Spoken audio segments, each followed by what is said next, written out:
The Second Serbian Uprising was the second phase of the Serbian Revolution against the Ottoman Empire, which erupted shortly after the re-annexation of the country to the Ottoman Empire. In 1813, the occupation was enforced following the defeat of the First Serbian Uprising, during which Serbia existed as a de facto independent state for over a decade. The Second Revolution ultimately resulted in Serbian semi-independence from the Ottoman Empire. The Principality of Serbia was established, governed by its own parliament, constitution and royal dynasty. De jure independence followed during the second half of the 19th century. Background: the First Serbian Uprising managed to liberate the country for a significant time from Ottoman Empire. For the first time in 3 centuries, Serbs governed themselves without the supremacy of the Ottoman Empire in Habsburg Austria. After the failure of the First Serbian Uprising, most commanders escaped to the Habsburg monarchy. Only a few remained in Serbia. Karađorđe Petrović, leader of the First Serbian Uprising, escaped with his family. Despite the efforts of Karađorđe to obtain allies among Austrian Serbs,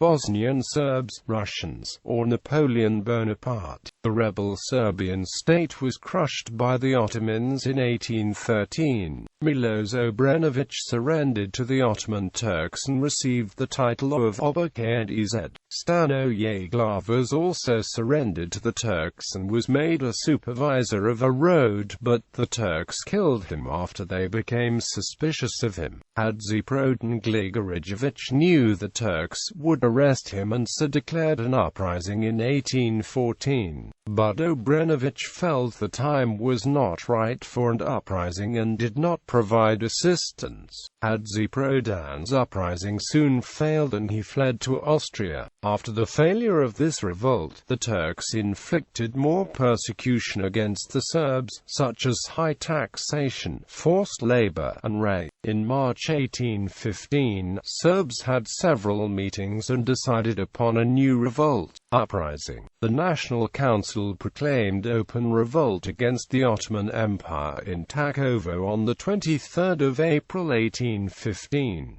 Miloš Obrenović was chosen as the leader and famously spoke, "Here I am, here you are." War to the Turks. When the Ottomans discovered the new revolt, they sentenced all of its leaders to death. The Serbs fought in battles at Lubic, Kakak, Pales, Požarevac and Dublja and drove the Ottomans out of the Pashaluk of Belgrade. In mid-1815, the first negotiations began between Miloš Obrenović and Marashli Ali Pasha, the Ottoman governor. Miloš Obrenović managed to get a form of partial autonomy for Serbs, and, in 1816, the Turkish Porte signed several documents for the normalization of relations between Serbs and Turks. The result was the acknowledgement of a Serbian principality by the Ottoman Empire. Miloš Obrenović received the title of Prince of Serbia, although the principality paid a yearly tax to the Porte and had a garrison of Turkish troops in Belgrade until 1867. It was, in most other matters,